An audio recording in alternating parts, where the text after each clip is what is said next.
The orc girl's voice stumbled over the word, her thick finger tracing the letters by candlelight, and Xavier Brennan felt something crack open inside his chest that had been sealed for 3 years.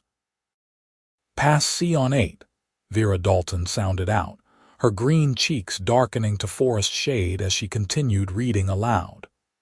His passionate kisses trailed down her throat, and she gasped at the heat of his touch, her body trembling with desire she had never known existed. Xavier cleared his throat and reached for his mug of cider, buying himself a moment. "Very good. You are getting much better at the longer words. This is a good book," Vera said, her small tusks catching the light as she grinned at him. Her pointed ears twitched with delight. "Much better than that farming almanac you wanted me to start with." "The almanac would have been practical," Xavier said, though without much conviction. He had learned in their first week together that arguing with Vera about reading material was a losing battle. She had wandered into his scribing shop 6 weeks ago with a battered romance novel clutched in her hands, and asked him point blank if he could teach her what the words said. When he had suggested starting with something simpler, she had looked at him with those warm, amber eyes and said she only wanted to read stories about people falling in love. Everything else could wait. So here they were, 3 evenings a week, working through every romance novel the frontier village of Millbrook possessed. She borrowed them from good wives and traders, begged them from passing wagons, and showed up at his door with her latest treasure like a child with a sweet. Xavier was 32 years old, a widower, and had not opened a book meant for pleasure in longer than he cared to remember. Teaching had been his life once. He had run a small school in a larger town to the east, had loved watching children's faces light up when letters became words and words became meaning. Then the fever had come, swift and merciless, and taken his daughter Clara in 4 terrible days. His wife had left him 6 months later, unable to bear the sight of his grief. He had packed what remained of his life into a wagon and come west to Millbrook, where he set up as a scribe and copyist, and tried very hard not to think about teaching ever again. Then Vera had knocked on his door, all soft curves and determined hope, and somehow he had said yes. "Read the next part," she urged now, pointing at the page. "I want to know if Lady Celestine accepts the Duke's proposal." Xavier leaned back in his chair, studying her. Vera was perhaps 20, with the sturdy build common to orcs but softened by her mother's good cooking. She worked in her father's tannery on the edge of town, hard labor that left her hands stained and strong. She wore her black hair in a simple braid, and her dress was homespun wool, carefully mended. There was nothing remarkable about her except her hunger to learn and the way she lit up whenever words made sense. "Sound it out yourself," he said gently. "You can do it." Vera bent over the page, her lips moving as she worked through the passage. Xavier found himself watching her with something uncomfortably close to fondness. She had a way of throwing herself entirely into whatever she was doing. When she laughed at a particularly absurd romantic declaration, her whole body shook. When a passage moved her, tears gathered in her eyes without shame. The Duke took her hand in his, Vera read slowly, and in his eyes she saw not just desire but devotion. "I would wait 1,000 years for you," he said, his voice rough with emotion. "Say you will be mine, not for a season but for all the seasons of our lives." She looked up at him, her expression dreamy. "That is beautiful. Do human men really talk like that?" "Not any I have ever met," Xavier admitted. "Most of us can barely string 3 words together when we care about someone." "Then these books are liars," Vera said, but she sounded more amused than disappointed. She turned back to the page, squinting at a word. "What is this one?"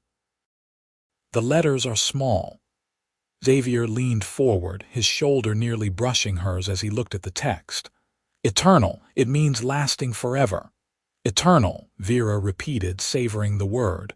I like that. Eternal love. Do you think it exists? The question caught him off guard. Xavier sat back, rubbing his jaw. I think people hope it does. Whether it actually happens is another matter. Vera studied him with those disconcerting amber eyes, and he had the uncomfortable sense that she saw more than he wanted her to. But she only nodded and returned to her reading, working through the Duke's proposal scene with careful concentration. They worked for another hour until the candle burned low. Vera had started bringing her own candles after the second lesson, refusing to use up his supply.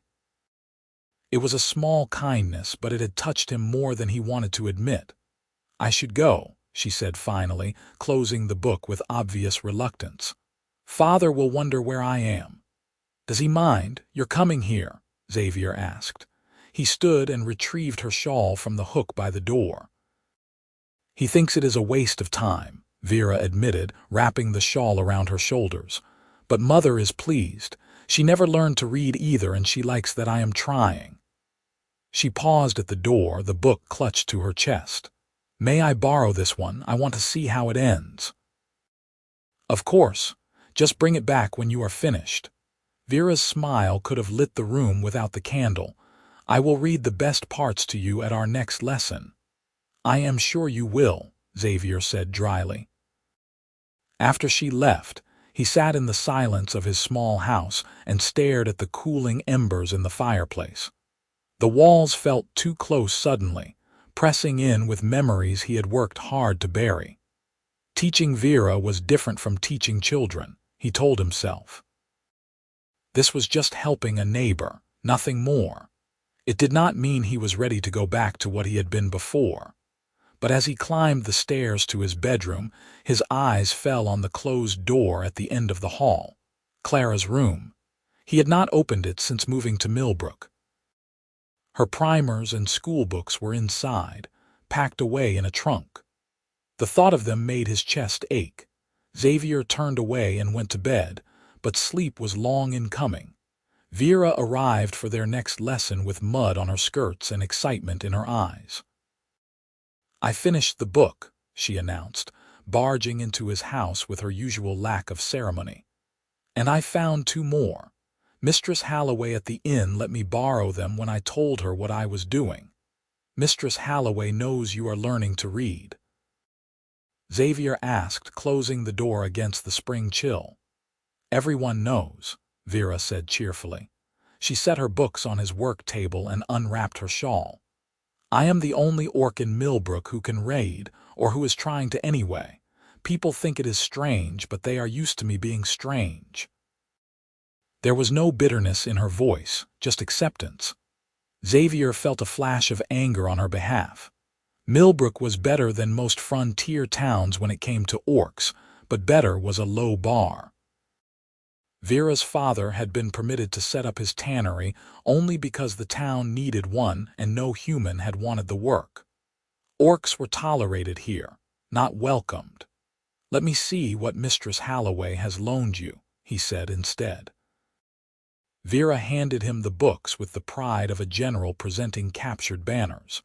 Both were well-worn romances, the kind that traveled through many hands before wearing out. Xavier flipped through one and had to suppress a smile at the lurid descriptions.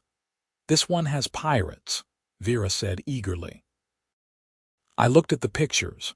There is a ship and sword fighting and a lady in a torn dress. Naturally, Xavier murmured. Well, sit down. Let us see how much you remember from last time. They fell into the easy rhythm that had developed over the past weeks. Vera would read aloud, stumbling over new words, and Xavier would gently correct her pronunciation and explain meanings. She had a good memory and learned quickly, though her enthusiasm often outpaced her skill. More than once she tried to skip ahead to find the romantic scenes, and he had to insist she read the intervening passages as well. But this part is just description of the ship, Vera protested. I want to get to where the pirate captain sees the lady for the first time. The description matters, Xavier said. "It helps you understand the story, and you need practice with different kinds of words, not just the dramatic ones." Vera sighed dramatically but bent back over the page. "The vessel was a trim thing," she read, "built for speed rather than cargo, with sails that snapped in the wind like white wings against the blue sky." "Better," Xavier said. "Keep going." As Vera continued reading, Xavier found his mind drifting. He had not expected teaching again to feel like this, like coming back to life after a long illness. It still hurt. Every time Vera mastered a new word, he thought of Clara and the pride she had taken in her own learning. But the pain was different now, less sharp. More like an old wound that ached in cold weather rather than a fresh cut. "Xavier?" Vera's voice pulled him back. She was watching him with concern. "Are you well? You look sad." "I am fine," he said automatically, then caught himself.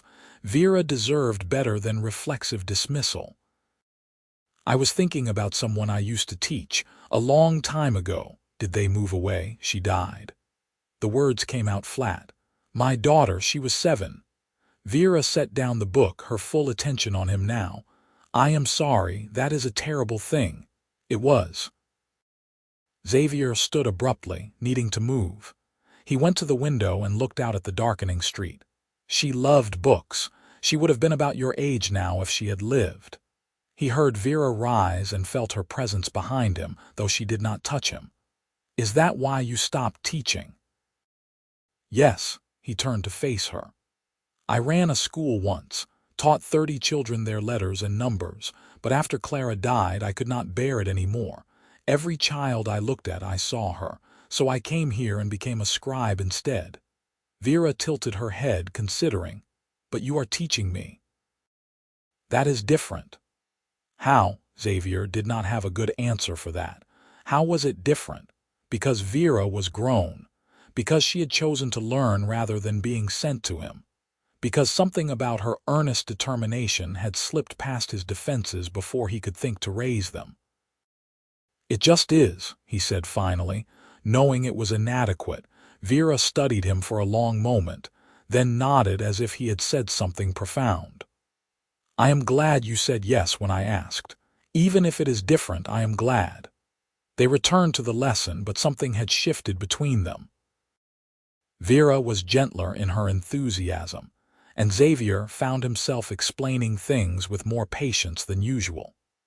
When she read a particularly passionate scene from the pirate romance, he hardly noticed his own embarrassment in his focus on her progress.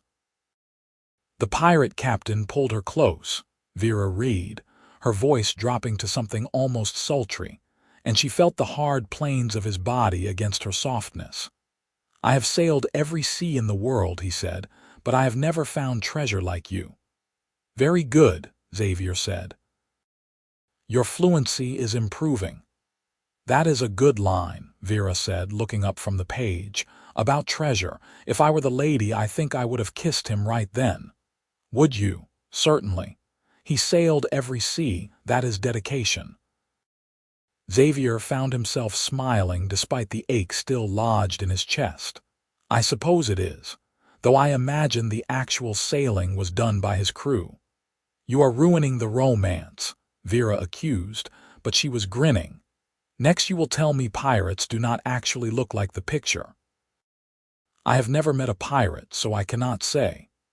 "Then I choose to believe they all look like this." She tapped the illustration of a dashing figure with an improbable amount of hair blowing in the wind. They finished the session in good spirits, and when Vera left, Xavier felt the house was a little less empty than before. He busied himself with scribing work, copying out a land deed for one of the farmers, but his eyes kept drifting to the closed door at the end of the upstairs hall. Finally, on impulse, he climbed the stairs and stood outside Clara's room. His hand shook as he reached for the handle. He had not been inside since packing her things away 3 years ago. Was not sure he could bear it even now, but Vera's words echoed in his mind. "Is that why you stopped teaching?" Xavier opened the door. The room was exactly as he had left it, though dust filmed every surface now. The narrow bed with its faded quilt. The wooden chest where Clara's clothes were folded. The small bookshelf he had built for her, still holding her primers and story books. He crossed to the shelf and ran his finger along the spines, leaving a trail in the dust. First-level reader. A child's book of poetry, Tales from Far Lands. Clara had loved that last one, had made him read it to her over and over until she could recite half the stories from memory. Xavier pulled the Tales from Far Lands from the shelf and sat on the edge of the bed, opening to a random page. The story of a princess who tamed a dragon. Clara had always wanted to be the princess in that one. He sat there until full dark fell, reading by memory more than sight, and when he finally left the room, he took the book with him. The next week brought rain that turned the roads to mud and kept most people indoors. Xavier used the time to catch up on his copying work, but he found himself frequently distracted, watching the window for any sign of Vera. She came on her usual evening despite the weather, arriving soaked and laughing. "I had to carry my boots the last quarter-mile," she said, dripping on his floor without apparent concern. "The mud was stealing them right off my feet." "You should have stayed home," Xavier said, fetching a towel. "The lessons can wait." "I do not want to wait. I am finally getting good at this." She took the towel and scrubbed at her hair, which had escaped its braid in wild curls. "Besides, I want to know if the pirate captain rescues the lady from the naval officer." "I thought you were going to read ahead." "I tried, but there were too many words I did not know. I need you to help me." Xavier felt absurdly pleased by that admission. "Let me get the fire built up. You can dry off while we raid." They settled by the hearth with the pirate romance, and Vera worked her way through the rescue scene with growing excitement. Her reading had improved dramatically in the past weeks. She no longer had to sound out every word, and was beginning to read with expression, her voice rising and falling with the drama of the story. "He fought his way through 6 armed men," she read breathlessly, his sword flashing in the lantern light, and when he finally reached her cell, she threw herself into his arms. "You came for me," she sobbed. "I will always come for you," he vowed. "You are the compass that guides my ship." Vera looked up, her eyes shining. "That is so romantic, being someone's compass." "You certainly are drawn to the metaphors," Xavier observed. "I like when people say things in beautiful ways. It makes the feeling seem more real somehow." She set the book aside, suddenly serious. "Do you think orcs can have that? The kind of love these books talk about?" The question took him aback. "Why would you think you could not?" Vera shrugged, but he saw the vulnerability beneath the gesture. "Most humans think we are not capable of finer feelings. That we are just strong backs and simple minds." "Most humans are fools," Xavier said bluntly. "You have more passion for learning than half the children I ever taught, and your reaction to these stories is as deep as anyone's. But falling in love is different. I am 20 years old, and no one has ever looked at me the way these pirates and dukes look at their ladies. Vera, you live in a frontier town of 200 people. Half of them are related to each other and most of the rest are married. Your options are limited." She laughed, some of the tension leaving her shoulders. "That is true. Perhaps I just need to find a wider sea to sail, or perhaps you need to stop comparing real life to romance novels. Where is the fun in that?" They returned to reading, but Xavier found himself distracted by their conversation. He had not thought much about Vera's life outside these lessons. She was the tanner's daughter, she worked hard, she wanted to read. Those facts had been enough. But of course she had hopes and dreams beyond learning her letters. Of course she wondered if someone would look at her the way the pirate captain looked at his lady. The realization made him uncomfortable in a way he could not quite name. Over the following weeks, Spring deepened into early summer. The roads dried, the crops came up green in the fields, and Vera worked her way through an impressive stack of romance novels. Xavier found himself looking forward to their lessons with an intensity that should have worried him but somehow did not. She brought light into his orderly, quiet life, and he was grateful for it. One evening she arrived with a book he recognized. "Where did you find that?" he asked, staring at the worn cover. Mistress Halloway's daughter was sorting old books to sell to a traveling trader. "I bought this one for 2 copper. Is it good?" Vera held up the primer. Not just any primer. The same one he had used in his school, the same one that sat upstairs in Clara's room. "I know that book," Xavier said quietly. "I taught from it for years." Vera opened it carefully as if sensing it was important. "It is simpler than what we have been reading. See, it has very short sentences and pictures for each word. It is meant for young children, first lessons." "But you used it when you were a teacher." "Yes." Xavier took the book from her hands, running his thumb over the title page, "The Complete Primer for Young Readers." He had bought 6 copies when he first opened his school, had watched dozens of children progress through its pages. "Will you read it with me?" Vera asked softly. "I know it is too simple for me now, but I would like to know what your lessons were like before." Xavier looked at her, at the compassion and curiosity mixed in her expression, and felt something give way inside him. "Yes," he said. "Yes, we can read it together." They sat side by side, closer than usual, and opened to the first page. "A is for apple," Vera read. "Red and round and sweet." Clara loved apples, Xavier found himself saying. She would have eaten nothing but apples if we had let her. "Tell me about her," Vera said. "Please, I would like to know." So Xavier told her. About Clara's laugh, which had been too loud for her small body. About the way she had chewed her lip when concentrating on a difficult passage. About her stubbornness when it came to arithmetic, which she had hated, and her love of stories, which she had adored. The words came slowly at first, painful and halting, but Vera listened with such attention that it became easier. "She sounds wonderful," Vera said when he finally stopped. "I wish I could have known her. She would have liked you.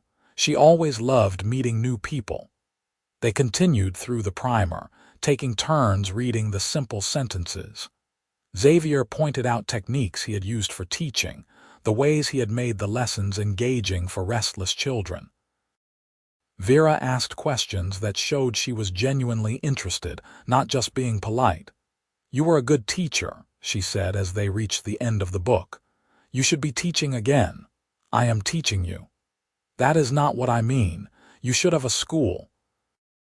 "There are children in Millbrook who would benefit." "Millbrook cannot support a school. Most families need their children working the farms." "Some families would send their children if they could. And winter is long here. What else do children do when the snow is deep?" Xavier shook his head. "I appreciate the thought, but I am not ready for that." "Are you sure, or are you just afraid?" The bluntness of the question stung. "That is not fair." "Perhaps not," Vera admitted. "But I think it is true. You are good at teaching, Xavier. I have learned so much from you." "Other children could too." I said no. Vera subsided, but he could tell from her expression that the conversation was not over, just postponed. They finished the lesson in relative silence, and when she left, Xavier felt unsettled in a way he had not been since her first visit. He climbed the stairs to Clara's room and stood in the doorway, looking at the small bed and the bookshelf. Vera was right that he was afraid of the pain that came with caring about students again. Afraid of failing them the way he felt he had failed Clara by not being able to save her. But he was also beginning to realize that shutting himself away from teaching had not protected him from pain. It had just made him half alive. 2 days later, Jonathan Harker, the town's head councilman, came to Xavier's door. "I have a copying job for you," he said without preamble. Official town records. It will take a few weeks and I will pay well. Come in, Xavier said, stepping aside. Tell me what you need. Harker settled into the chair across from Xavier's work table, his weathered face serious. It is more than just copying, actually. I have a proposal to discuss with you. Xavier felt a prickle of unease. What kind of proposal? The town has been growing. We have 47 children under the age of 12 now, and most of them know nothing beyond what their parents can teach them. I have been approached by several families asking if we might establish a school. Millbrook has gotten along fine without a school until now, Xavier said carefully. Yes, but fine is not the same as good. We have families who want better for their children. Farmers who want their sons to be able to keep accounts, tradesmen who want their daughters to read contracts, and winter is dead time. The children could study then without losing labor during the growing season. Why are you telling me this? Because you are the only person in Millbrook qualified to teach, Harker said bluntly. You ran a school back east. You have education and experience. We need you. Xavier stood and went to the window, his hands clenched behind his back. I am a scribe, not a teacher. Not anymore. But you were a teacher once, and from what I hear, you are teaching young Vera Dalton. That is different. That is just helping a neighbor. Is it? Harker's voice was not unkind. From what people tell me, you are doing a fine job with her. She goes around reading signs now, practicing on everything she sees. If you can teach an orc girl her letters, you can teach our children. Xavier turned, anger flaring. What does her being an orc have to do with anything? Nothing, nothing, Harker said, raising his hands. I meant no offense. I am just saying that if you can take on a student most would think unlikely, you can take on any student, that is all. Xavier forced himself to breathe slowly. I am not ready to run a school. Then do not run one. Start small. 6 students meeting twice a week. See how it goes. If it works, we will build from there. If it does not, at least we tried. Harker leaned forward. I know you lost a child, Brennan. I know that is why you left your old life. But that life found you again when Vera knocked on your door.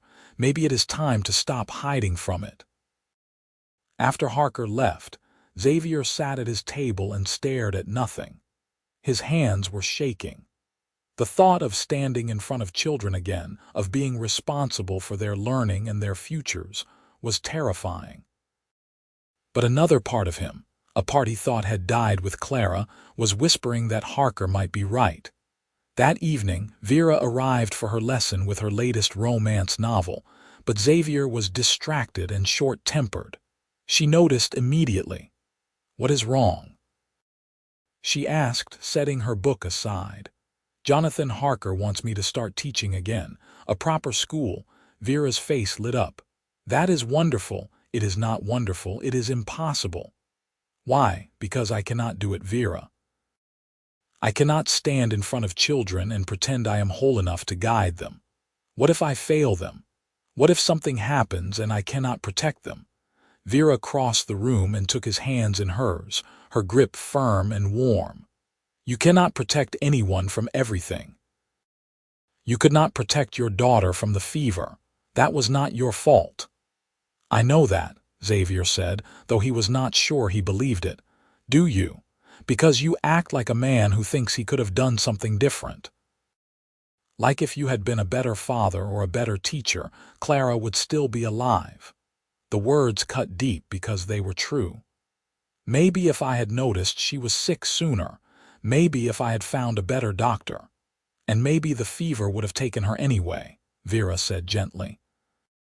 You cannot know. But what you do know is that there are children in Millbrook now who need a teacher, and you could be that teacher. You could give them what you gave Clara. You could teach them to love learning the way you taught me. I am afraid, Xavier admitted, the words scraping his throat. I know, but do it anyway. They stood there in the quiet of his house, hands linked, and Xavier felt the weight of 3 years of grief pressing down on him. but he also felt something else, something new, the faint possibility of hope. "If I do this," he said slowly, "I want you to help me." Vera blinked. "Help you? How?" "Be my assistant. You are reading well now, better than many adults. You could work with the younger students while I focus on the older ones, and your presence would show the children that learning is for everyone, not just humans." "Do you think the families would accept an orc helping teach their children? If they want a school, they will accept it, and if they do not, then they are not worth teaching." Vera's eyes were bright with tears she refused to shed. "Yes, yes, I will help you."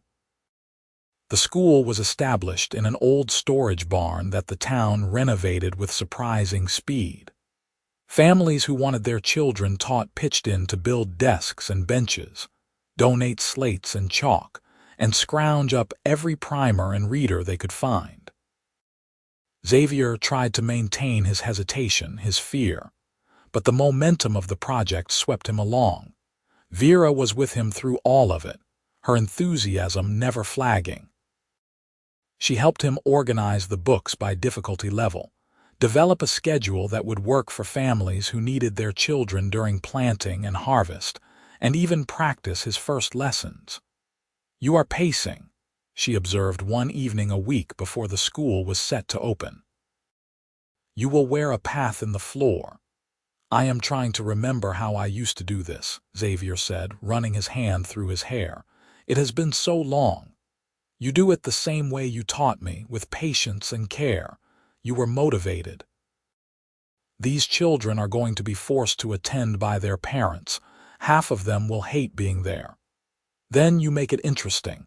Tell them stories. Make it a game." Vera came to stand in front of him, stopping his pacing. "You can do this, Xavier. I know you can." He looked down at her, at the certainty in her amber eyes, and felt his fear recede slightly. "What did I do to deserve you showing up at my door? You said yes when I asked for help. That is all." On impulse, Xavier reached out and tucked a strand of hair behind her pointed ear. The gesture was too intimate, too familiar, and he saw her eyes widen in surprise. "You have been good for me, Vera Dalton, better than I knew I needed." "You have been good for me too," she said softly. "You gave me the world in words. Everything I wanted to know you helped me find." They stood close enough that Xavier could see the faint scattering of freckles across her nose, smell the leather and herbs from her work at the tannery. He should step back. This was not appropriate. She was his student, and he was 12 years older than her, and the town would talk if they knew he was standing in his house with her like this. But he did not step back, neither did she. "I should go," Vera finally said, though she made no move to leave. "It is late." "Yes," Xavier agreed. "You should." She left a few moments later, and Xavier stood in the middle of his house feeling like he had just missed something important, though he could not say what. The school opened on a Monday in midsummer. Xavier arrived early, his stomach churning with nerves, to find Vera already there. She had swept the floor and arranged the desks, and she greeted him with a smile that steadied him more than she could know. "Are you ready?" she asked. "No, but I am here anyway." The students arrived in clusters, brought by their parents and ranging in age from 5 to 13. Xavier recognized most of them from around town. Thomas Elton's 2 boys, Sarah Kimball's daughter, old Peter Marsh's grandson. They filed in with varying degrees of enthusiasm, the younger ones curious and the older ones sullen. Xavier stood at the front of the room and waited for silence. When he had it, he said simply, "My name is Xavier Brennan, and this is Vera Dalton. We are here to teach you to read and figure. If you work hard and pay attention, you will leave here able to understand any book you pick up and calculate any sum you need. If you waste our time, you will leave here exactly as you came in. The choice is yours." It was a variation of the speech he had given at his old school, and it worked as well now as it had then. The children sat up straighter, intrigued despite themselves. "We will start with the alphabet," Xavier continued. Some of you may already know it. Those who do will help those who do not. Vera, if you would pass out the slates. The first day was chaos, as first days always were. Children who thought they knew more than they did. Children who were terrified to try. Children who could not sit still.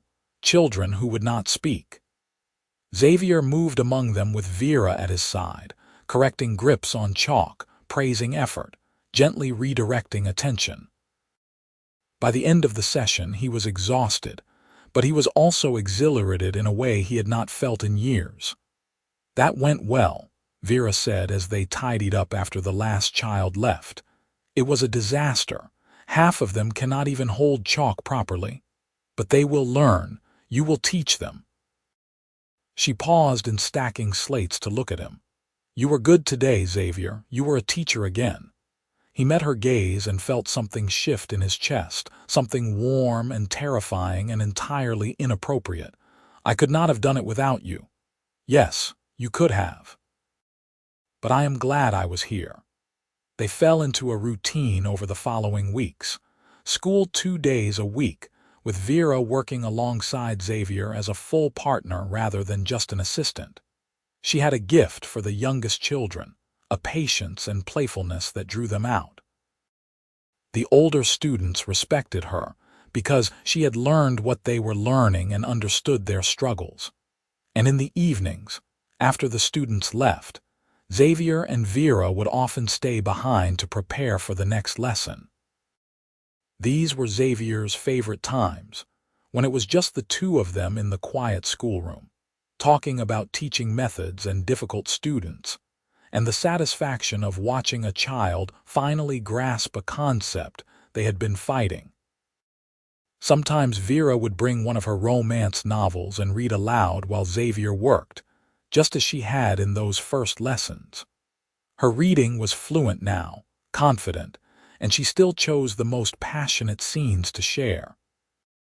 Listen to this one, she said one evening, perched on his desk while he organized primers. She knew she should resist, should protect her heart, but when he looked at her with such longing, she was undone. I am yours, she whispered, if you will have me. That is very dramatic, Xavier observed. Love is dramatic, or it should be. Vera closed the book and studied him. Do you think you will ever fall in love again? The question should have felt intrusive, but coming from Vera it was just honest curiosity. I do not know. I loved my wife once, but that seems like a different life now. Would you want to fall in love again, I mean? Xavier set down the primers and looked at her, really looked at her. She was beautiful in a way he had not let himself acknowledge before. Not beautiful like the ladies in her novels, but beautiful in her strength and her openness, and the way she threw herself into life without reservation. I think I might, he said carefully. If the right person came along, what would the right person be like? Someone kind. Someone who challenged me to be better than I am. Someone who made me feel alive again. He paused. Someone like you. The words hung in the air between them. Vera's eyes went wide and a flush spread across her green cheeks. Xavier, she said softly. I should not have said that. I am sorry. Do not be sorry. She slid off the desk and came to stand in front of him. I have wanted you to say something like that for weeks now, but I did not think you felt the same way. You have wanted Vera. I am your teacher. I am 12 years older than you. This is not appropriate. Why not? We are both adults. We are both free, and I care about you. She reached up and touched his face, her fingers gentle. I think I might love you, actually. Is that too dramatic? Xavier caught her hand in his, torn between pulling her closer and pushing her away. This is not a romance novel. Real life is more complicated. I know that. I am not a fool, but complicated does not mean impossible. Her amber eyes searched his. Tell me you do not feel anything and I will leave. I will keep helping with the school, but I will not mention this again. But if you do feel something, even a little, then say so. Let it be real. Xavier looked at her and felt all his carefully constructed walls crumble. I feel it. God help me, I feel it. I think about you constantly. I look forward to our lessons like they are the only good thing in my life. And I know I should not, because you deserve someone young and whole and hopeful, not a broken widower still carrying his dead daughter's memory. You are not broken, Vera said fiercely. You are healing. There is a difference. She kissed him then, rising on her toes to press her lips to his. Xavier froze for half a heartbeat before his arms came up to wrap around her, pulling her close. She was warm and solid and real, and kissing her felt like coming home after a long journey. When they finally broke apart, both breathless, Xavier rested his forehead against hers. This is going to cause talk. Let them talk. I am used to being the strange one. I am serious, Vera. A human man and an orc woman, it is not done in places like this. People will have opinions. People always have opinions. That does not mean we have to listen.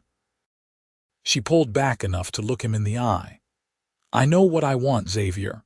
Do you? He thought about it, really thought about it. About the risk and the complications and the scandal. And then he thought about how empty his life had been before Vera knocked on his door with her romance novel and her determination. How she had pulled him back into teaching, back into living. Yes, he said. I want this. I want you. Vera's smile could have lit the sun. Good. Then we will figure out the rest together. They kept their relationship quiet at first, not out of shame but out of practicality. The school was new, and Xavier did not want to give the town council any reason to question his judgment. He and Vera continued their lessons, continued their work with the students, and if they also stole kisses in the quiet schoolroom after hours, well, that was their business. But of course, nothing stayed secret for long in a town the size of Millbrook. People noticed the way Xavier looked at Vera, the way she glowed when she was near him. Gossip started small and grew, and by the end of summer, everyone knew. The reaction was mixed. Some families pulled their children from the school in protest, unwilling to have their offspring taught by a man who would consort with an orc. Others shrugged and said people's personal lives were their own concern as long as the children were learning. And a few, to Xavier's surprise, were quietly supportive. My daughter loves school, Sarah Kimball told him one afternoon when she came to pick up her child. She comes home full of questions and excitement. I do not care who you are courting, Mr. Brennan. You are a good teacher, and that is what matters to me. Thank you, Xavier said, meaning it deeply. Still, the disapproval stung. Xavier had not expected to care so much what others thought, but there was a difference between imagining judgment and facing it. More than once he wondered if he was being selfish, if his relationship with Vera was hurting her more than it helped. Vera, for her part, seemed unbothered. People have been judging me my whole life, she said when he brought it up. This is nothing new. And I would rather have their judgment and your love than their approval and nothing. You really do talk like one of your romance novels, Xavier said, but he was smiling. I learned from the best, she teased, and kissed him to forestall further argument. Autumn came, painting the frontier hills in shades of gold and scarlet. The school continued to grow despite the controversy, with new students arriving as word spread about the quality of the teaching. Xavier found himself fully immersed in the work again, planning lessons and tracking progress, and feeling the deep satisfaction of watching young minds expand. And every evening, Vera was there beside him, not just as his assistant in the schoolroom but as his partner in life. They talked about everything and nothing, shared meals and dreams and the quiet companionship of people who fit together. Xavier felt himself healing in ways he had not known were possible, the grief over Clara's death transforming from an open wound into a scar he could live with. One evening in late autumn, as they sat by the fire in Xavier's house, Vera reading aloud from her latest romance while he mended a torn primer, She suddenly stopped mid-sentence. "What is wrong?" Xavier asked, looking up. "Nothing is wrong, I was just thinking." She closed the book. "All these stories we have been reading, they always end with the couple declaring their love and promising to be together forever. But they never talk about what comes after." "After what?" "After the declaration. The everyday life, the boring parts." Xavier set down the primer and pulled her closer on the small sofa. "Is this your way of saying you are bored with me?" "Never," Vera said firmly. "I am saying the opposite. I love the everyday parts with you. I love planning lessons and arguing about teaching methods and sitting here while you work. The romance novels make it seem like all that matters is the dramatic moment, but I think the quiet moments matter more." "That is very wise." "I am occasionally wise." She rested her head on his shoulder. "I love you, Xavier Brennan. Not because you are like a character in a book, but because you are you, complicated and real and here." Xavier kissed the top of her head, breathing in the scent of her hair. "I love you too, Vera Dalton, more than I thought I could love anyone again." They sat in comfortable silence for a while before Vera spoke again. "The winter will be here soon. We should prepare the school, make sure we have enough firewood, seal any drafts. We should, and we will need to adjust the schedule. Some families will not be able to send their children when the snow is deep. Then we will do smaller classes, or rotate which students come on which days." Vera tilted her head to look up at him. "Whatever happens, we will manage it together." "Together," Xavier agreed, and the word felt like a promise. Winter settled over Millbrook like a heavy blanket, and the school adapted to the new rhythm. Classes met less frequently but ran longer when they did, with students sometimes staying for half the day when weather permitted. Xavier taught reading and writing and arithmetic, while Vera worked with the youngest children on their letters and helped the older ones with their reading comprehension. She still brought her romance novels, still read the best parts aloud when they had time, but now she also read other things. History and poetry, and even, occasionally, the farming almanac that Xavier had once suggested she start with. "I have gotten to this eventually," she said when he teased her about it. "I just needed to get the love stories out of my system first." "And did you?" "Never. I will always want the love stories." On a particularly cold evening in midwinter, Jonathan Harker came to visit Xavier at his home. "I have a proposal," he said, accepting a mug of hot cider. "Another one?" Xavier asked warily. "This one is simpler. The town wants to make the school permanent. Build a proper building, pay you and Vera a salary, establish it as a fixture of Millbrook." Xavier felt a surge of pride. "The families are satisfied with the teaching, more than satisfied. Even some of the families who initially pulled their children out are asking if they can send them back. You have proven yourself, Brennan. Both of you have. What would a permanent school require? A commitment. At least 5 years of teaching. The town will build the structure and provide supplies, but we need to know you will stay." Xavier thought about it, about tying himself to Millbrook for years to come. Once, that would have felt like a trap. But now, with Vera beside him and work he loved, it felt like a future. "Can I discuss it with Vera, of course, but I need an answer by spring." After Harker left, Xavier found Vera in the kitchen, cleaning up from their supper. "We need to talk," he said. She turned, instantly alert. "About what?" He explained the town's offer, watching her face as she processed the information. "What do you think?" he asked when he finished. "What do I think? I think it is wonderful. A real school, a proper future for us here." She paused. "Unless you do not want to stay, I would understand if you wanted to move on eventually." "I want to stay," Xavier said, "but only if you do. This would be a commitment for both of us, Vera. 5 years or more tied to this place and this work. I want to stay. Millbrook is my home, and this school is the best thing I have ever been part of." She came to him, taking his hands. "But I want to stay as more than just your assistant." "What do you mean?" "I mean I want to stay as your wife. I want to build this future together properly. Will you marry me, Xavier Brennan?" Xavier felt his throat tighten with emotion. He had not expected this, though perhaps he should have. Vera had never been one to wait for things to happen to her. "Yes," he said hoarsely. "Yes, I will marry you." They were married in early spring in a simple ceremony at the schoolhouse.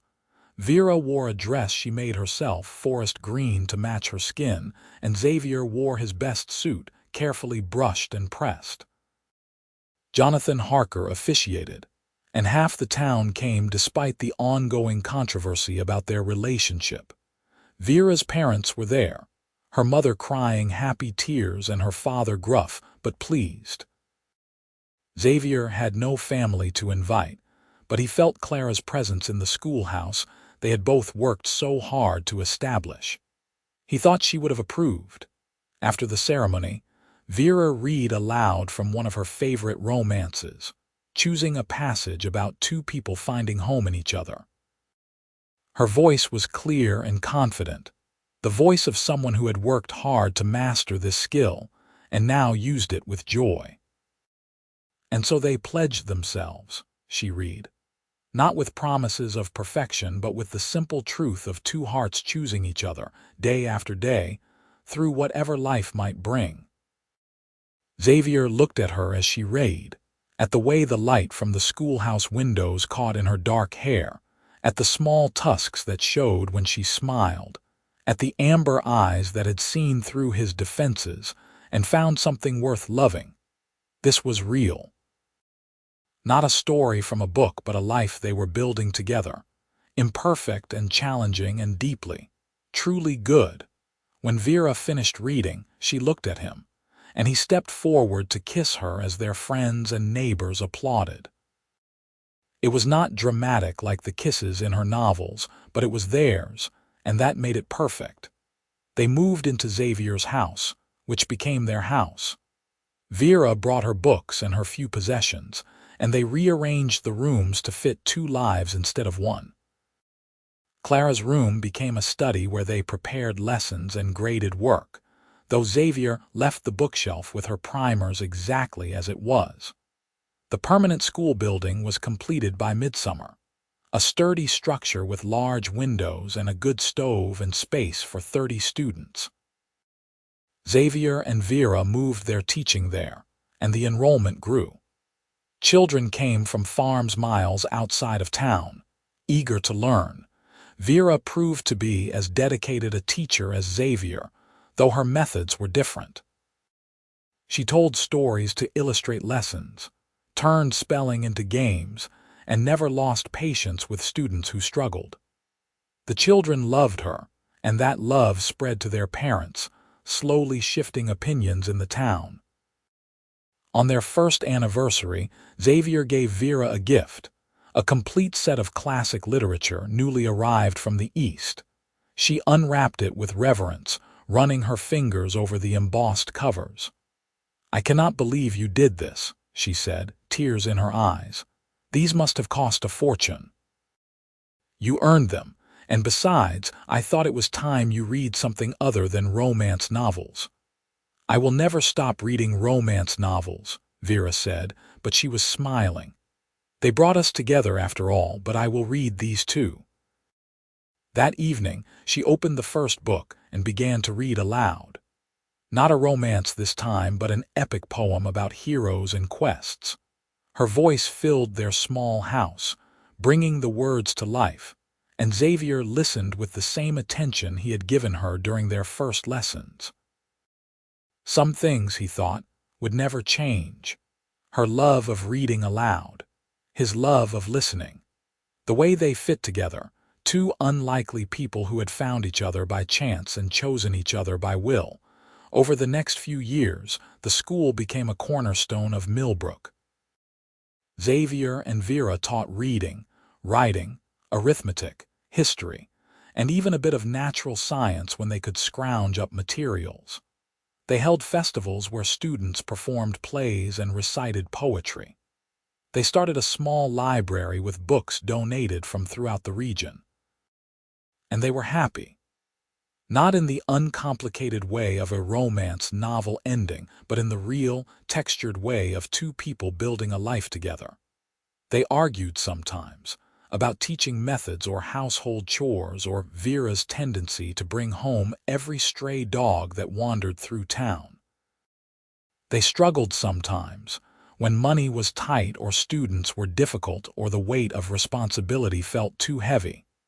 But they worked through it together, just as they had promised they would. In the spring of their 4th year of marriage, Vera realized she was pregnant. She told Xavier one evening after school, her hand resting on her still flat stomach. "Are you sure?" he asked, his voice shaking. "I am sure." Mistress Holloway confirmed it. Xavier felt a wave of emotions so intense he had to sit down, joy and terror and grief all tangled together. He had lost one child. The thought of losing another was unbearable. Vera came to kneel in front of him, taking his hands. "I know you are afraid. I am afraid too, but we cannot let fear stop us from living. What if something goes wrong? Then we will face it together." "But Xavier, what if everything goes right? What if we get to have this child and raise them and watch them grow? Is not that worth the risk?" He pulled her close, burying his face in her shoulder. Yes, yes, it is worth it. They prepared for the baby through the summer and early fall. Xavier fussed over Vera constantly, insisting she rest more and let him take on more of the teaching load. Vera tolerated it with good humor, though she still insisted on working right up until the last weeks of her pregnancy. "I am not fragile," she told him when he protested. "Women have been having babies while working for thousands of years. I can manage a classroom." The baby came on a cold November evening, a daughter with green skin and her father's dark hair.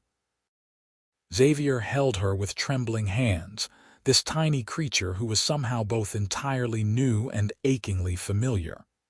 He thought of Clara, of the grief that would always be part of him, but he also felt something else. Hope. They named her Dara, which meant oak tree in the old tongue. Strong and enduring, Vera recovered quickly from the birth, and by the time winter settled in, they had found a new rhythm as a family of 3. The school continued with Xavier teaching more while Vera spent her days with Dara, though she still came in occasionally to work with students who needed extra help.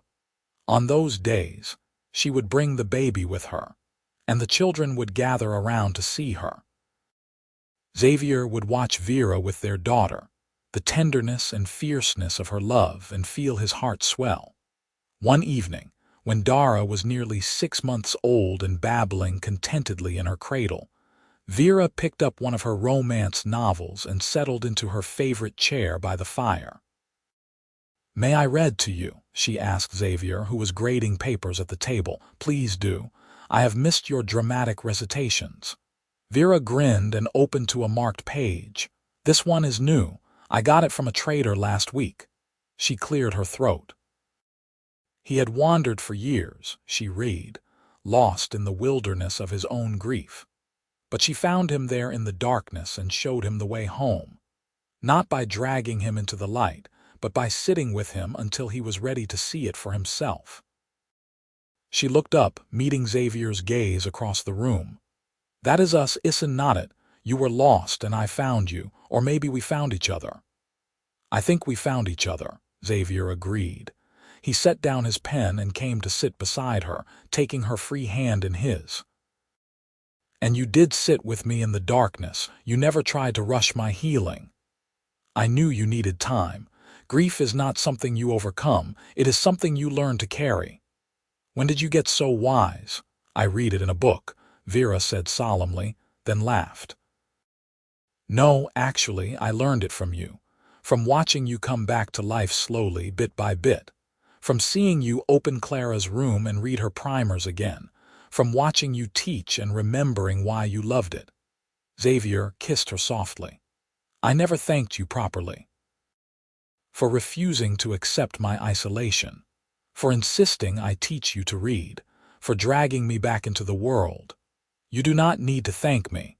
You gave me the world in words, remember, we are even." Dara made a small sound from her cradle, and they both turned to look at her. She was perfect and healthy in here, proof that life continued even after devastating loss. "You think we will have more children?" Vera asked. "You want more?" "I think I do. Not right away, but eventually. It would be good for Dara to have siblings."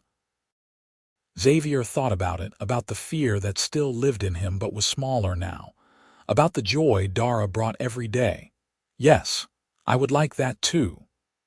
The years continued to pass, marked by the rhythm of the school year and the growing seasons. Dara learned to walk, then talk, then ask endless questions. Xavier and Vera taught her at home, giving her a head start on the letters and numbers she would eventually learn in their schoolroom. When Dara was 3, Vera became pregnant again. This time Xavier was less terrified, though the worry never entirely left. Their second daughter was born healthy and squalling, and they named her Willa, which meant determined protector. The school continued to thrive.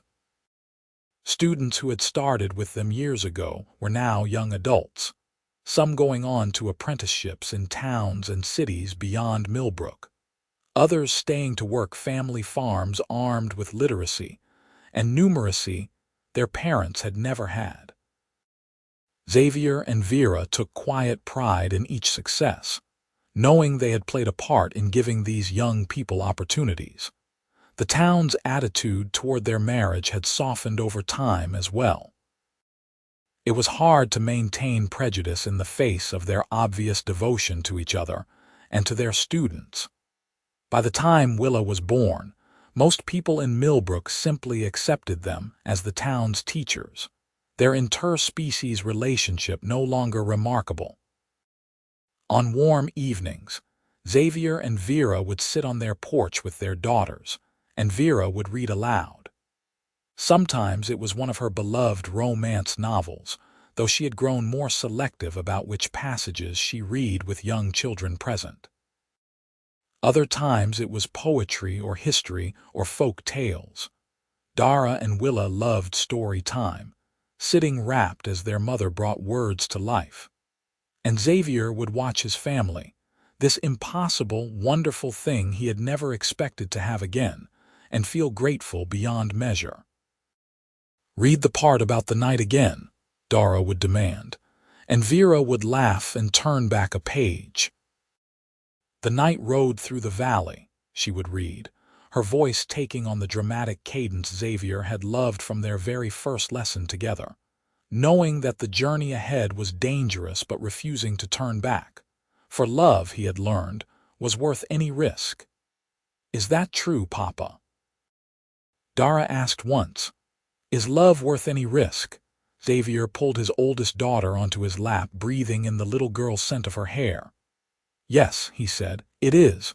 Your mama taught me that." "Mama is smart," Willa said, not to be left out. "She is," Xavier agreed.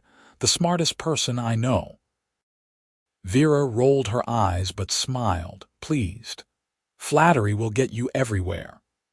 As the sun set over Millbrook, turning the sky shades of gold and pink, the Brennan family stayed on their porch, wrapped in the simple contentment of being together. Inside the house, shelves groaned under the weight of books both practical and romantic. In the school building down the road, desks waited for tomorrow's students. And in Xavier's heart, where grief had once lived alone, there was now room for joy as well. He still missed Clara. He always would. But he had learned what Vera had tried to teach him all those years ago during their first lessons together. That love lost did not mean love was impossible. That hearts broken could heal.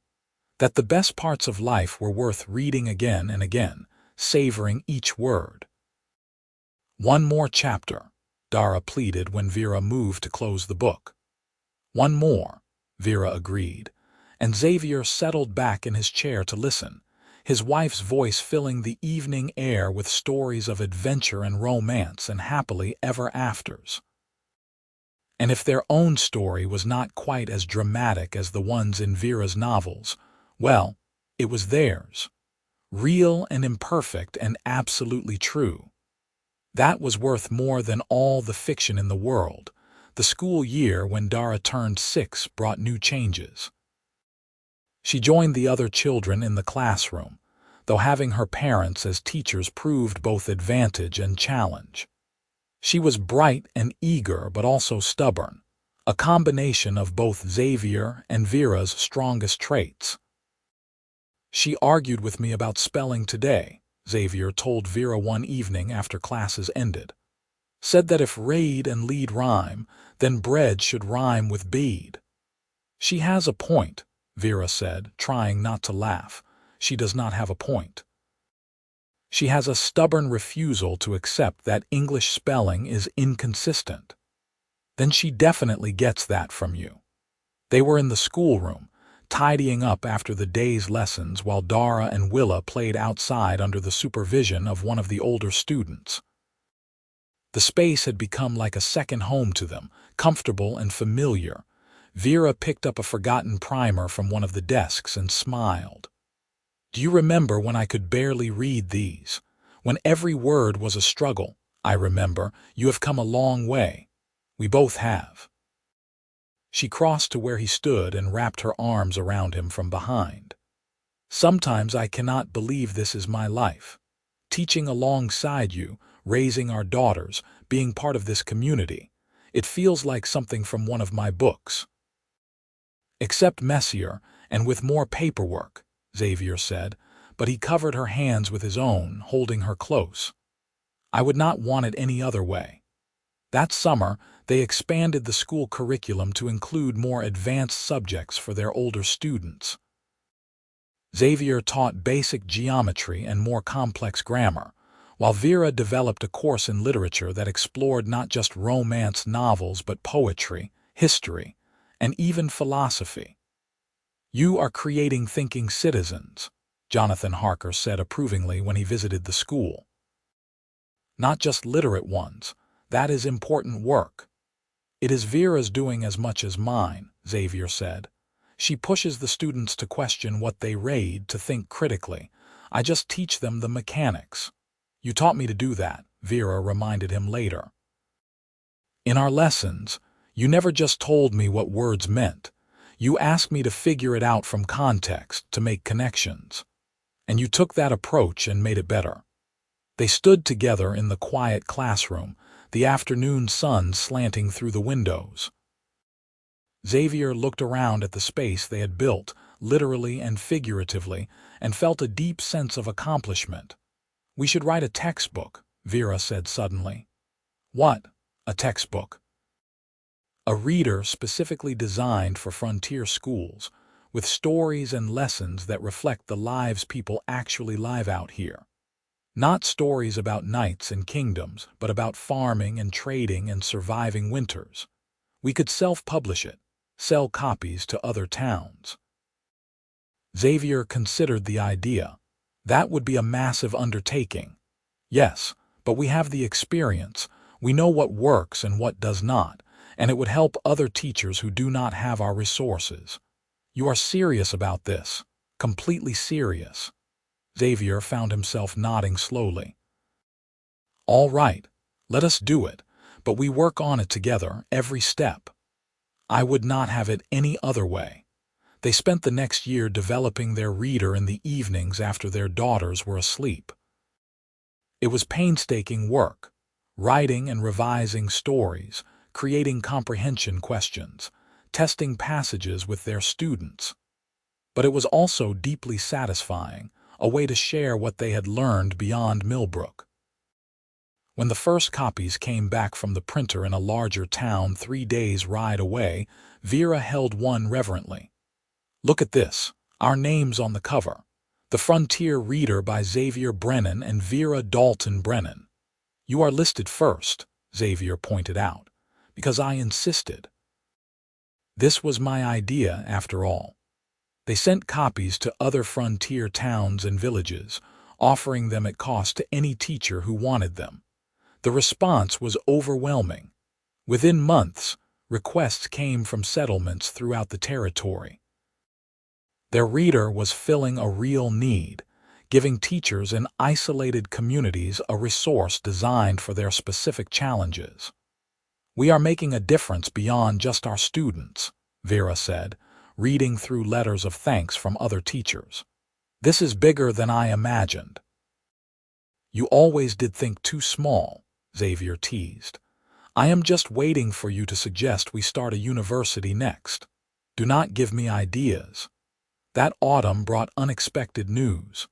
Jonathan Harker arrived at the school with a man Xavier did not recognize, well-dressed and carrying a leather satchel. "Xavier, Vera, this is Martin Coulter," Harker said. "He is the regional education coordinator for the territory." Coulter shook their hands with a firm grip. "I came to see your school for myself. Your reader has caused quite a stir in administrative circles. We have never had resources like this developed specifically for frontier education. We just wrote what we needed," Vera said, uncomfortable with the praise. "That is exactly why it works so well." Coulter looked around the classroom. "I would like to observe your teaching if you do not mind. And I want to discuss possibly expanding your model to other communities." He spent 3 days in Millbrook, sitting in on classes and talking with students and parents. Xavier and Vera taught as they always did, not trying to impress, but simply doing the work they loved. On the final day, Coulter met with them privately. "I am recommending that Millbrook School become a model for frontier education throughout the territory. That means recognition, some funding for resources, and most importantly, a platform for you to train other teachers in your methods." "Train other teachers," Xavier repeated. "Yes, we need what you have here. Experienced, dedicated teachers who understand the unique challenges of frontier communities. Would you be willing to host visiting teachers to show them how you do what you do?" Xavier and Vera looked at each other. This was far beyond anything they had imagined when starting the school. "We would need to discuss it," Vera said carefully. "We have our own students to consider and our daughters." "Of course, take your time, but I hope you will say yes. You could influence education throughout the territory."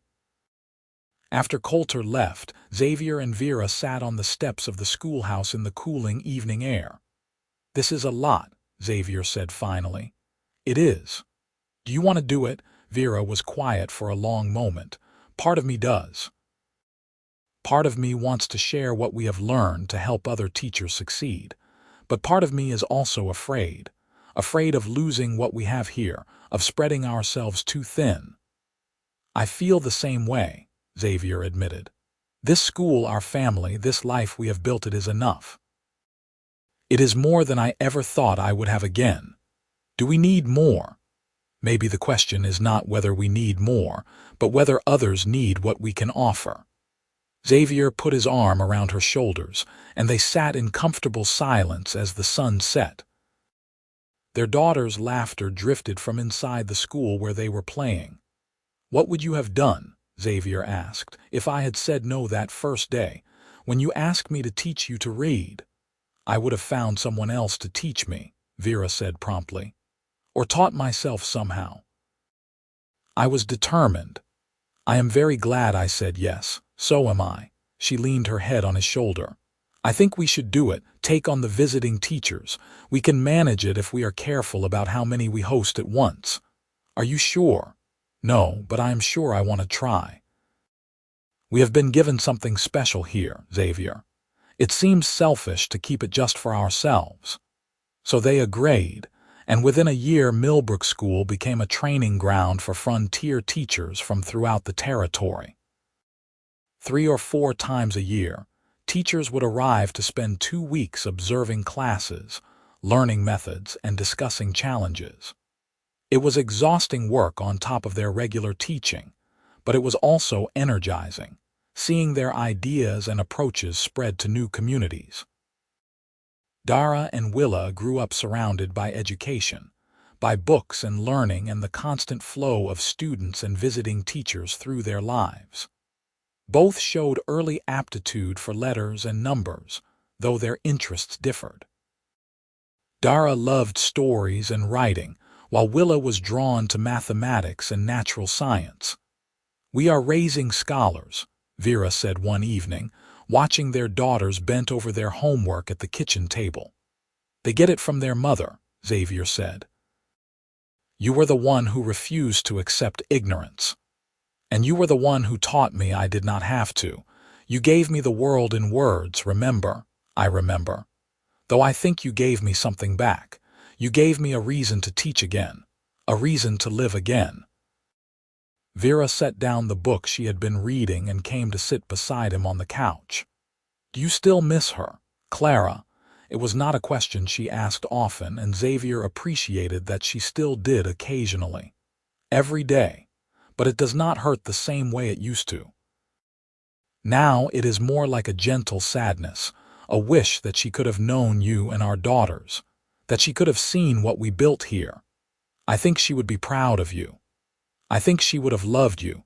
You are exactly the kind of person she would have admired. Brave and determined and kind." They sat together in the lamplight, the house quiet around them.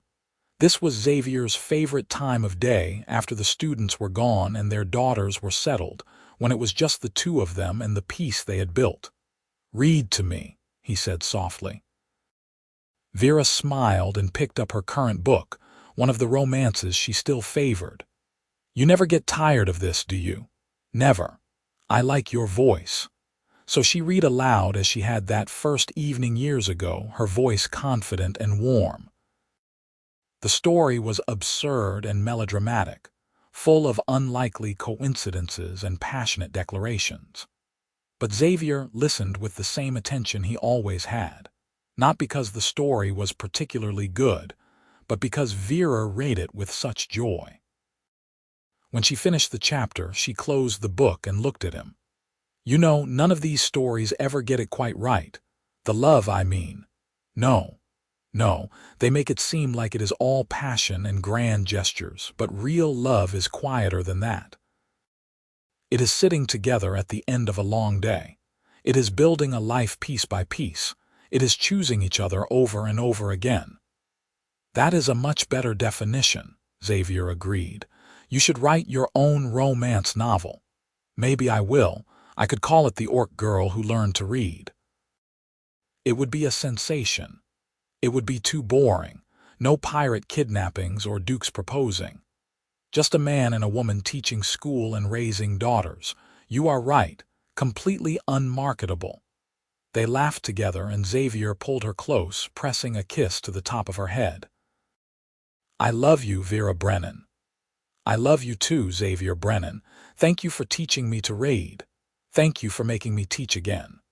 Outside, the frontier night deepened, stars emerging over Millbrook.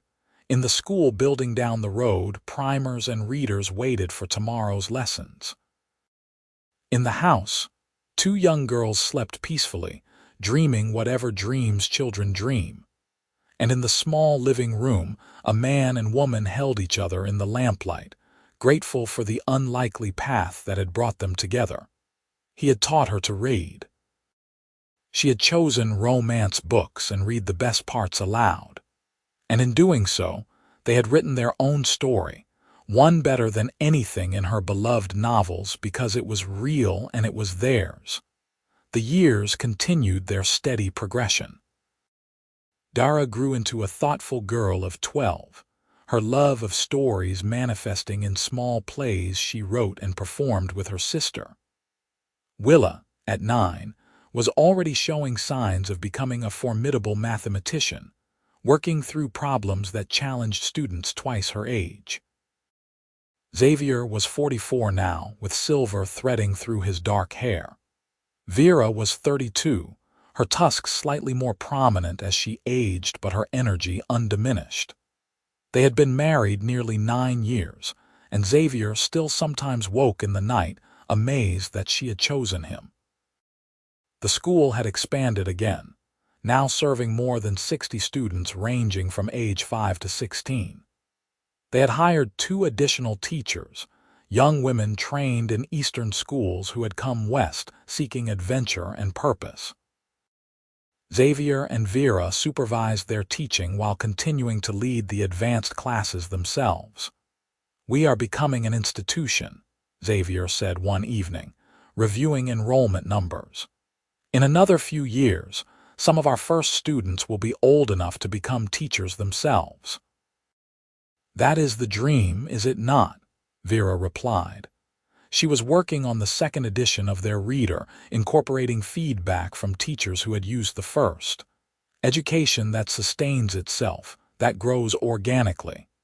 "When did you become a philosopher?" I read it in a book. They were in their study, the former Clara's room, surrounded by primers and readers and correspondence from teachers throughout the territory. The bookshelf Xavier had built for his first daughter still held her books, but now it also held books chosen by Dara and Willa, creating a bridge between past and present that no longer caused him pain. A knock at the door interrupted their work. Xavier answered it to find Martin Coulter on his doorstep, looking road-weary but pleased. "I am sorry to arrive unannounced," Coulter said, "but I have news I wanted to deliver in person." "Come in," Xavier said, stepping aside. "You look like you could use a hot meal." Over dinner, Coulter explained his visit. The territorial government is establishing an education council to oversee school development across all frontier communities. I have been appointed to lead it, and I want both of you to serve as advisors. "What would that entail?" Vera asked. "Meetings several times a year at the territorial capital, reviewing proposals for new schools, developing standards and curriculum. It would be significant responsibility, but it would also give you real influence over education policy." Xavier and Vera exchanged glances. The capital was a week's travel from Millbrook, difficult with young children and a school to run. "Can we think about it?" Xavier asked. "Of course. I need an answer within a month." After Coulter left, they discussed it long into the night. The opportunity was significant, a chance to shape education for thousands of children. But it would also mean time away from their own students and their daughters. "I do not know if I want to be an advisor," Vera said finally. "I like teaching. I like being in the classroom with students, watching them learn. Administrative work is important, but it is not what I love." "I feel the same way," Xavier admitted. "We have influence already through the reader and the teacher training. Maybe that is enough." "Is it wrong to choose our own happiness over potential wider impact?" "I do not think so. We are already making a difference. We do not have to sacrifice our lives to make it bigger." So they declined Coulter's offer, politely but firmly. They would continue to advise when asked, would welcome visiting teachers, would write more teaching materials. But their primary focus would remain Millbrook School and their students. The decision felt right. They were teachers, not administrators. Their place was in the classroom, not in council meetings. That spring brought an unexpected visitor. A woman arrived in Millbrook asking for Xavier Brennan, and when he came to the door, he found himself face to face with his former wife. "Hello, Xavier," Margaret said. He stood frozen, unable to process her presence. It had been nearly 11 years since she had left, and he had not seen or heard from her in all that time. "What are you doing here?" he finally managed. "May I come in? I have traveled a long way." Xavier stepped aside numbly, leading her into his sitting room. She looked around with curiosity, taking in the comfortable furniture, the books scattered everywhere, the evidence of a life fully lived. "You have done well for yourself," she said. "What do you want, Margaret?" She sat without invitation, folding her hands in her lap. "I heard you remarried, to an orc woman. Her name is Vera." I came to see if it was true, and to apologize, I suppose, for how I left things between us." Xavier felt anger stir, old and familiar. "You left me alone when I needed you most. When we could have grieved together, you just walked away." "I know, I was wrong." Margaret's voice was soft. "I was in so much pain after Clara died, and I blamed you. That was unfair and cruel, but I could not see past my own grief to your pain. Why are you here now? Why not 5 years ago or 7? Because I only recently healed enough to see clearly, to understand what I lost when I left you." She looked up, meeting his eyes. "I remarried as well. A good man, a doctor. We have 2 sons. And being happy again made me realize how badly I hurt you, and I wanted to say I am sorry." Xavier sat down heavily, his mind reeling. He had imagined this conversation many times in the early years, what he would say if Margaret ever came back, but the words did not come now. "I forgive you," he said finally. "I do not know if I mean it yet, but I want to. You were grieving too, we both were. I heard you run a school now, that you are teaching again." "Yes, with my wife. She was my student first, actually. She asked me to teach her to read." "And you said yes, even though you had sworn off teaching." "I did not plan to, but she was very persuasive." Margaret smiled slightly. "I would like to meet her, if that is all right." At that moment, Vera came through the door with Dara and Willa, home from an afternoon at the tannery visiting Vera's parents. She stopped short when she saw Margaret, her expression immediately guarded. "Vera," Xavier said, standing. "This is Margaret, my first wife." Vera's eyes widened slightly, but her voice was steady when she spoke. "I see. Welcome to our home." Margaret stood as well, studying Vera with undisguised curiosity. "You are the one who taught him to live again." "He taught himself," Vera said carefully. "I just encouraged him." "That is generous of you." Margaret turned to Xavier. "I should go. I have said what I came to say. I wish you happiness, Xavier. You deserve it." After she left, Xavier and Vera stood in silence while their daughters retreated upstairs, sensing adult tension. "Are you all right?" Vera asked finally. "I do not know. Seeing her again after all this time, it brought back memories I thought I had dealt with." "Do you still love her?" "No. That ended years ago. But there is still pain there, still anger. She left me when I needed her most." Vera came to him, taking his hands. She was grieving too. People do not always handle grief well. You are being very understanding about this. Should I be jealous? She is part of your past, Xavier. I am your present and your future. There is no competition. Xavier pulled her close, holding tight. "How did I get so lucky to find you? You said yes when I knocked on your door with a romance novel. That is all it took." They held each other in the afternoon light, and Xavier felt the old wounds from his first marriage truly begin to heal. Margaret's apology had been important, but Vera's unwavering love and trust mattered more. She had given him a second chance at happiness, and he would never take that for granted. That summer was blazing hot, the kind of heat that made teaching difficult and tempers short. Xavier and Vera modified the school schedule, meeting earlier in the day before the worst of the heat, and giving students the afternoons free for chores. One particularly oppressive afternoon, they sat on their porch with cool drinks while Dara and Willa splashed in the creek behind the house. Xavier was reading correspondence from teachers using their reader, while Vera worked on plans for the fall term. "Listen to this," Xavier said. "A teacher from a settlement near the mountains writes that our reader helped her reach a student who had been failing. He related to the farming stories and started trying harder." "That is wonderful," Vera said, not looking up from her work. "You are not listening. I am. Farming stories. Student succeeding. Wonderful." Xavier set down the letter and studied his wife. "What is wrong?" Vera sighed and put down her pen. "I have been thinking about expanding what we teach." "In what way?" "I want to add more focus on critical thinking. Not just teaching students to read, but teaching them to question what they read, to analyze and debate and form their own opinions. That is already part of what we do. But I want to make it more central, especially for the older students. I want them to learn to think independently, not just absorb what they are told. Xavier considered it. That could be controversial. Some parents want us to teach their children to be obedient and follow tradition, not question everything. I know.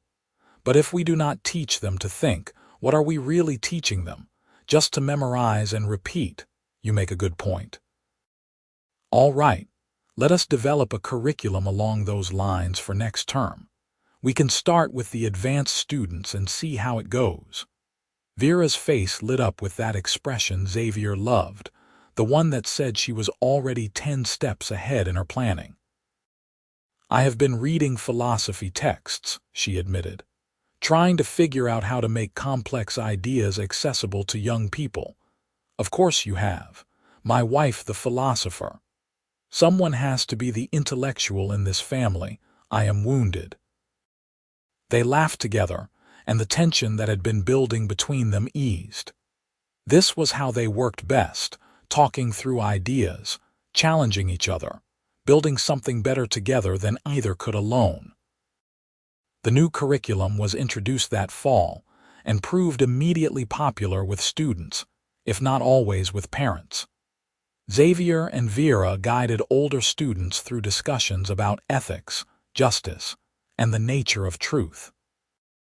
Some parents objected that such topics were beyond what a frontier school should teach, but others were impressed by their children's growing ability to articulate complex ideas. My son actually corrected my logic the other day. One father told Xavier with a mixture of pride and exasperation. Used arguments he learned in your class. I did not know whether to be proud or annoyed. Be proud, Xavier advised. We need young people who can think clearly. By the time Dara was 14 and Willa 11, both were assisting with teaching younger students, showing the same dedication to education their parents had. Dara led reading groups, bringing stories to life with her dramatic interpretations. Willa tutored struggling mathematics students with remarkable patience. We are raising the next generation of teachers, Vera said, watching their daughters work with pride. Is that what they want? Xavier asked.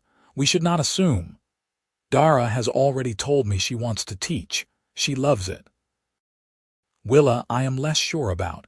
She might end up becoming an engineer or surveyor. Whatever they choose, they will do it well. They learned from the best, flattery again, just honesty. That winter, the worst in years, tested the school's endurance. Snow fell early and stayed late, blocking roads and making travel dangerous. Xavier and Vera opened their home to students who were stranded, sometimes housing 5 or 6 children for days at a time until their parents could retrieve them. It was chaotic and exhausting, but it also reinforced the sense of community the school had built. Students helped with chores, parents sent supplies when they could, and everyone worked together to make it through the long, cold months.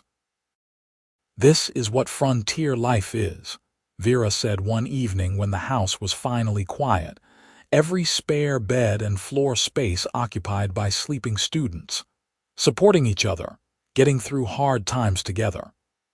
I could not do it without you, Xavier said. They were sitting by the dying fire, too tired to move. We do it together. That is the point. Spring came eventually, as it always did. The school resumed normal operations, and life returned to its usual rhythm, but something had shifted during that hard winter. The school was no longer just a place of learning but a true center of the community, a place people turned to in times of need. On a warm evening in late spring, Xavier stood at the schoolhouse door watching the last students leave for the day. Dara and Willa were cleaning up inside while Vera organized materials for tomorrow's lessons. This was his life now, this good and meaningful work. He thought about the path that had led him here, from the depths of grief to this moment of contentment. It had started with a knock at his door and a green-skinned woman with a romance novel. Who could have predicted what would grow from that simple interaction? Vera joined him at the door, slipping her hand into his. "What are you thinking about? How grateful I am for all of this. For you. We should go home. Dinner will not make itself. In a moment." Xavier turned to face her, studying the face he had come to know as well as his own. "Do you remember that first lesson, when you stumbled through reading about the passionate Duke?" Vera laughed. "How could I forget? You were so flustered. You read the most dramatic parts aloud just to watch me squirm. It worked very well. You turned an impressive shade of red." "I fell in love with you during those lessons," Xavier said seriously. "I did not realize it at the time, but that is when it happened. Watching you fight your way through words with such determination and joy. I fell in love with you too, with your patience and the way you made me feel capable even when I was struggling." Vera rose on her toes and kissed him softly. "Best romance of my life, and I have read hundreds. Better than The Pirate Captain. Much better. You are real." They walked home together as the sun set, their daughters trailing behind them, and Xavier felt a profound sense of peace. This was enough. This was everything. A good life built word by word, lesson by lesson, with a woman brave enough to ask for what she wanted and generous enough to give him a reason to live again. In their home, Vera's romance novels filled an entire bookshelf, worn from repeated reading. Every few months she would pull one out and read her favorite passages aloud, and Xavier would listen as he had from the beginning. The stories were absurd, but they had brought them together, and for that he would always be grateful. That night, after dinner and after their daughters had gone to bed, Vera settled into her reading chair with a new romance she had acquired from a trader. "May I read to you?" she asked, though she knew the answer. "Always," Xavier said. So she opened the book and began, her voice filling their home with tales of passion and adventure. Xavier listened from across the room, half focused on his own work, but mostly just enjoying the sound of her voice. He took her hand, Vera read, and vowed that no distance would separate them, no challenge would break them, no time would diminish his devotion. "I am yours," he said, "for all the days of my life." She looked up, meeting Xavier's eyes across the room. "That is a good one. Very dramatic." "The best ones always are." But Xavier thought his own vow, never spoken aloud but lived every day, was better than anything in her books. He was hers and she was his, not because a story demanded it, but because they chose it. Every morning when he woke beside her. Every evening when they planned lessons together. Every moment of laughter and struggle and triumph they shared. That was real romance. Not passionate declarations but steady devotion. Not grand gestures but daily choices. Not perfect but true. "Keep reading," he said softly, and Vera smiled and turned back to her book. Outside, stars emerged over Millbrook. The school stood quiet in the darkness, waiting for tomorrow's students. And in a small house on the edge of town, a man and woman lived the best parts of their own love story, written together in words and deeds and endless patience. The frontier was hard, life was unpredictable, and nothing was guaranteed. But Xavier and Vera had found each other against all odds, had built a school and a family and a legacy that would outlast them both. Every child they taught carried forward a piece of what they had created together. That was their happily ever after. Not an ending, but a continuation. A story still being written, one word, one lesson, one day at a time.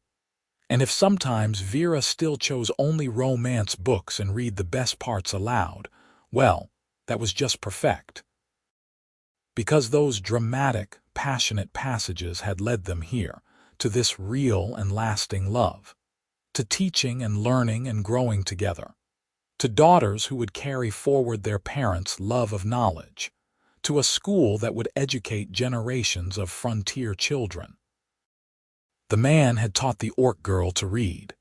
She had chosen only romance books and read the best parts aloud. And in doing so, they had written their own romance, better than any book because it was true and it was theirs, and it would last all the days of their lives. Xavier closed his account books and crossed the room to sit beside his wife, reading over her shoulder as the story unfolded. Tomorrow they would teach. Next week they would write lesson plans. Next year they would welcome new students and watch older ones graduate. But tonight they would sit together in lamplight, reading tales of love and adventure, and know that their own story was the greatest adventure of all. And that was exactly enough.